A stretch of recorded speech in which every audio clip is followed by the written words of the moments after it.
দীর্ঘদিন যাবৎ আমরা সম্পূর্ণ প্রসেসিং কমপ্লিট করার পরেও তারা স্বৈরাচার সরকারের চাপে আমাদেরকে নিবন্ধন দেয় নাই। কিন্তু আজকে আমরা এসেছিলাম গণ অধিকার পরিষদ নেতৃবৃন্দ সকলে, তো আজকে আমাদেরকে নিবন্ধন দিয়েছে।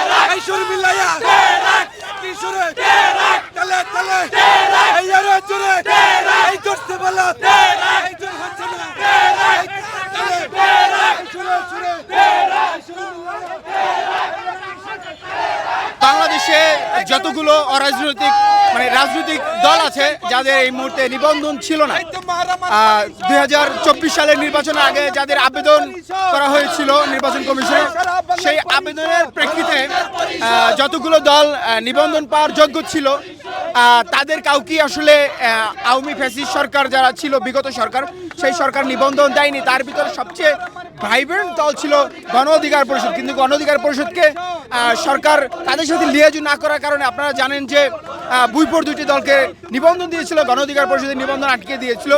তার প্রেক্ষিতে সরকার পতনের পরে আমরা আবার নির্বাচন কমিশনে সেই যে আবেদনের পূর্ণ বিবেচনা করার জন্য আমরা আবেদন করেছিলাম।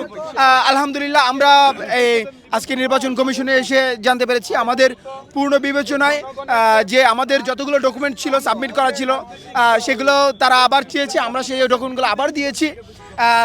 বিবেচনা করে তারা আজকে গণ অধিকার পরিষদের যে নিবন্ধনের যে কার্যক্রম, সম্পূর্ণ কার্যক্রম শেষ করে আমরা এসেছিলাম গণ অধিকার পরিষদের পক্ষ থেকে নিবন্ধনের জন্য। আপনারা জানেন যে দীর্ঘদিন যাবৎ আমরা সম্পূর্ণ প্রসেসিং কমপ্লিট করার পরেও তারা স্বৈরাচার সরকারের চাপে আমাদেরকে নিবন্ধন দেয় নাই। কিন্তু আজকে আমরা এসেছিলাম গণ অধিকার পরিষদ নেতৃবৃন্দ সকলে, তো আজকে আমাদেরকে নিবন্ধন দিয়েছে। আমরা 24-এর নির্বাচনের আগে নির্বাচন কমিশন থেকে যখন একটি প্রজ্ঞাপন জারি করা হয়েছিল নির্বাচন কমিশন থেকে যে রাজনৈতিক দলগুলোকে নিবন্ধন দেওয়ার জন্য, সেখানে গণ অধিকার পরিষদ নির্বাচন কমিশনের যতগুলো ক্রাইটেরিয়া ছিল, যতগুলো অ্যাপ্লিকেশনের যে আবেদনের তাদের রিকমেন্ডেশন ছিল, আমরা সব কিছু ফিল আপ করেছিলাম। কিন্তু তারপরও গণ অধিকার পরিষদ এত ভাইব্রেন্ট একটি দল হওয়ার পরেও তাদেরকে শুধু সরকারের সাথে আপোষ না করার কারণে, আওয়ামী লীগ সরকারের সাথে আপোষ না করার কারণে কিন্তু তারা আমাদেরকে নিবন্ধন দেয় না। নিবন্ধন দিয়েছে দুইটি ভুইভোর রাজনৈতিক দল, যাদেরকে এদেশের মানুষ চিনেও না, তাদের দলের নাম জানে না, মার্কার নাম জানে না, নেতাদের নাম জানে না, অফিস আছে কিনা তাও জানে না।